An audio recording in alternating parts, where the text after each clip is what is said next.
The entire Pokemon Team Rocket set has just been revealed by PokeBeach, and I'm going to go through every single Pokemon and rate them 1 through 10. 10 being Moonbaron, 1 being just the ugliest thing you've ever seen. Let's get right into it. The first card up is of course the Mewtwo, and at first I saw this card and said, do I really like this? But as time went on, I'm going to say I'll give this an 8.5. This card does have some pretty stunning art with Giovani top and center, which is exactly what everyone wanted, as well as Mewtwo looking like an absolute beast with the sunlight, all this red reflecting off of its purple back. It is actually a pretty amazing Pokemon card, and I think the artist did a great job. At first, I was very skeptical, but as again time went on and I just looked at it closer, I thought, you know what, this is actually a fire piece, and I think this is going to be, I'd say, around an $800 card on release in USD, and I'm not ready for that. I'm not excited for that. But that's just how things are. There is also the Moltress EX, and I think this card is also stunning. I'll give this card a 8 out of 10. I don't think it's as good as the Mewtwo EX, but I do think it is a stunning Pokemon card. Moltress has some absolutely insane arts. It's in the background of that Zapdos EX card. The Moltress G or V from Chilling Reign is another stunning piece. And I think this Moltress is another amazing thing to add to your collection because you can see the wings just flaring up and the fire coming off it. It really does look like an art piece. And one of Rocket's grunts just in the background, kind of the master of all. He looks so cool. And I do think this Moltres is definitely one that you want in your collection. I'm going to assume it's going to be around maybe $100 on release. It's definitely not on the same level as Mewtwo. And the Mewtwo hype is just, it's something else. But again, I do think Moltres is a solid 8 out of 10. Golbat, on the other hand, is a 9.5 out of 10. I love this card artwork. When I saw this right away, I thought, man, this is what Mewtwo should have been. Yes, Mewtwo is very nice, but this card is insane. I mean, the colors match so perfectly well, and it really just puts Golbat in this perfect environment of a cave with all these like Zubats and Woobats behind it, and it looks so cool, and it's just crazy. The pops with the greens and blues and purples, it matches so nicely with the card, and the fact that there's honestly not that much text on the card really helps because you can see the enormity of this situation and the card, and I do love how he just looked kind of like he's gonna attack you, but all the other Golbats and Zubats, they kind of look like, what the hell is happening here? They don't know what's going on, and that's so funny. The card is humorous, the card is beautiful, and that's why I'm giving it a 9.5 out of 10. Now we also have the Nidoking. Nidoking, I'll give a 6.5 out of 10. I don't love this artwork, and I kind of think it almost looks like a basic Pokemon card. I feel like the artwork is very plain with the browns and the blacks, and I don't think it really makes Nidoking stand out. Giovani is in the background, but he could be doing a lot more, man. Like, he's like trying to use the force. I don't love this artwork and this card. I do still think it has one of the nicest Nidoking artworks I've ever seen. Yes, he had that like crystal Nidoking, but I really do love this artwork where he's, destroying the ground.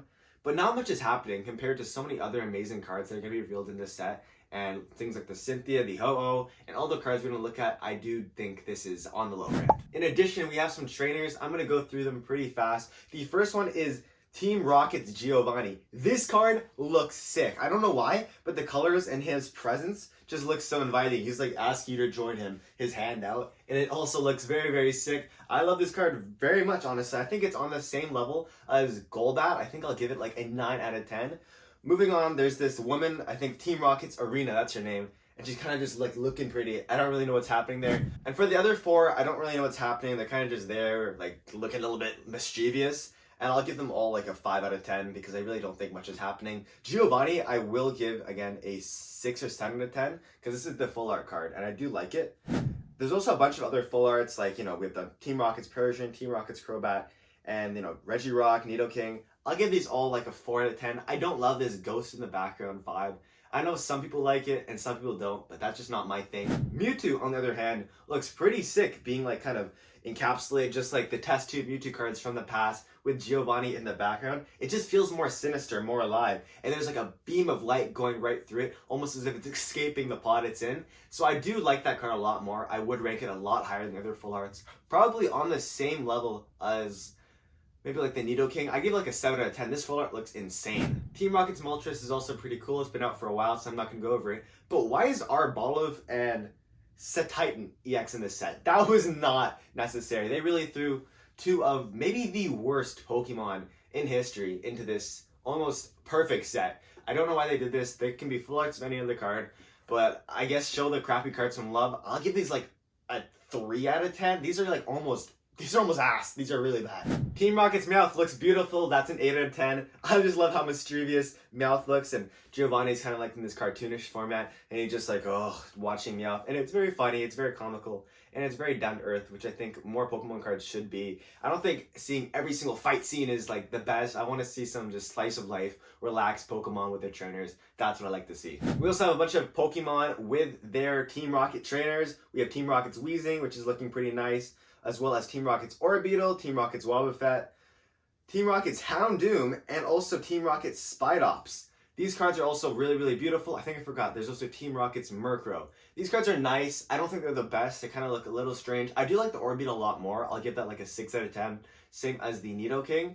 But the other ones are kind of just on like a flatter level. There's not much happening. And I think they are kind of cute with them interacting with their trainers. But again, they're not the best Pokemon to put in these situations. I'm waiting for like some crazy...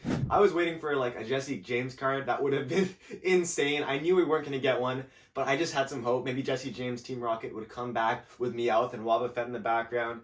That would have been absolutely crazy.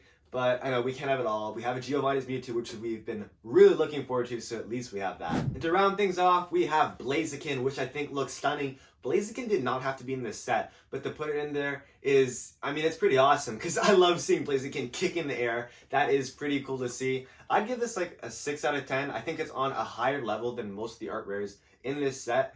But this set is going to look, this is crazy. This set is going to be a force to reckon with. Yes, maybe it's not the absolute best art in the entire world, but Giovani's Mewtwo and that Crobat look sick. I have to say, those are my chase cards. My chase card's gonna be the Crobat, which is kind of weird, but I just love that card so very much.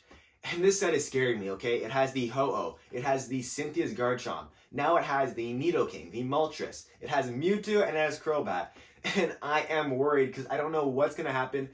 I think this set is going to stay right where it's at right now. Like the booster boxes and the ETBs aren't going to change much until release. I think that they won't actually fall when a release day hits, at least for a couple, maybe a week or two, because this set is so hype. And man, just the chance of hitting that, like Team Rocket's Giovani's Mewtwo, is going to be so worth it. It's going to be a lot like Prismatic, where prices never really dipped down. In fact, they've almost gone up after release. Same with Surging Sparks. Surging Sparks never saw that dip and crash. It just kept going up.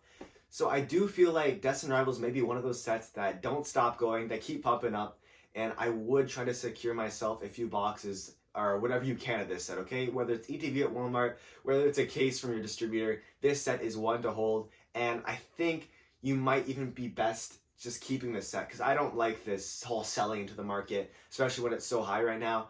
That's not cool. It's just inflating the market, and I don't believe in that. But I want to hear your thoughts. What's your favorite card revealed? What is your absolute comfort pick? What do you think is the worst art in this whole entire set? And tell me your thoughts. I hope you have an amazing day and an amazing week. Peace!